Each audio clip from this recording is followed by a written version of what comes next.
میں حسب معمول صبح کی پہلی زیر زمین گاڑی سے اپنے کام کی طرف جا رہا تھا۔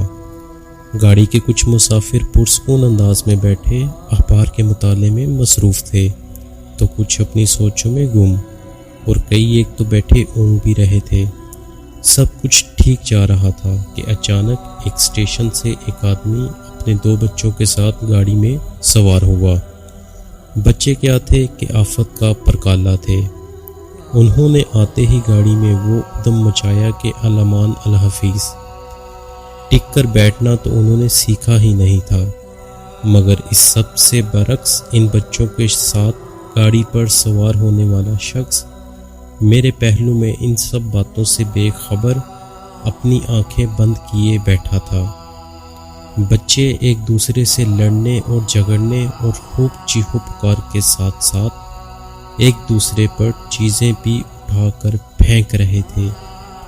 مسافر بھی بچوں کے شر سے محفوظ نہیں تھے، کیونکہ بچے کبھی کبھار تو مسافروں سے اخبار چھین کر بھاگ رہے تھے تو کبھی مسافروں کے اخبار پھاڑ رہے تھے، جبکہ یہ شخص ان سب باتوں سے بے نیاز، بے حس اور ساکن بیٹھا تھا۔ مجھے یقین نہیں آ رہا تھا کہ اس دنیا میں کوئی شخص اتنا بھی احساس سے عاری اور اس قدر گھٹیا ہو سکتا ہے کہ بچوں کو ادم مچانے کی کھلی چھٹی دے کر بیٹھ جائے۔ میرا صبر جواب دے گیا۔ میں نے اس شخص سے مخاطب ہو کر کہا، جناب، آپ کے بچوں نے پوری گاڑی میں سوار لوگوں کے ناک میں دم کر رکھا ہے۔ آپ کس مٹی کے بنے ہوئے ہیں کہ آپ پر اس سب کا ذرا برابر بھی اثر نہیں ہو رہا؟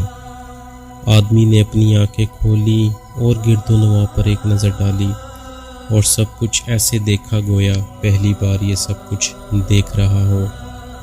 اس نے بڑی نرمی سے مجھے کہا، جی آپ بالکل ٹھیک کہہ رہے ہیں، مجھے اس صورتحال کا تدارک کرنا چاہیے۔ ہم لوگ ابھی ایک ہسپتال سے آ رہے ہیں جہاں گھنٹہ پر پہلے ان بچوں کی ماں کا انتقال ہو گیا ہے۔ میرا دماغ سوچنے سے عاجز ہوا بیٹھا ہے کہ ان بچوں کو اس صدمے سے کیسے آگاہ کروں، اور ان بچوں کو بھی کچھ احساس نہیں ہے کہ ان پر کیسی قیامت گزر چکی ہے اور وہ کیسے اس صورتحال کا سامنا کریں گے۔ کوفی کہتا ہے کہ آپ خود اندازہ کیجئے یہ سب کچھ سن کر میرا کیا حال ہوا ہوگا۔ چند لمحات پہلے تک اگر میں بچوں پر تل ملایا اور جنجلایا بیٹھا تھا تو اب میرا دل بچوں کے لیے رحم اور ترس سے بھرا ہوا تھا۔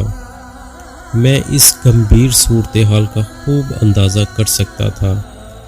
دل تھا کہ رونے کو آ رہا تھا، مگر میں نے جس انداز سے اس آدمی سے بات کی تھی اس پر خجالت بھی اپنی جگہ پر تھی۔ آخر میں نے ہمت کر کے اس سے پوچھ ہی لیا تو گویا گھنٹہ بھر پہلے آپ کی گھر والی کا انتقال ہو گیا ہے۔ مجھے یہ سب جان کر بہت صدمہ ہوا ہے۔ کیا میں آپ کی کوئی مدد کر سکتا ہوں؟ جی، یہ قصہ بس اتنا سا ہی تھا جو ختم ہو گیا ہے، مگر اس قصے کو سن کر جو محسوسات پیدا ہوتے ہیں وہ کچھ یوں ہیں کہ ہمارے عجلت میں کیے ہوئے فیصلے اکثر و بیشتر بدگمانی اور بدظنی پر مبنی ہوتے ہیں، جو صحیح اسباب جاننے کے بعد ہمارے لیے ندامت اور پشیمانی کا باعث بنتے ہیں۔ گویا ہم کئی بار دوسروں پر ظلم کر کے اپنے آپ پر ظلم کر رہے ہوتے ہیں۔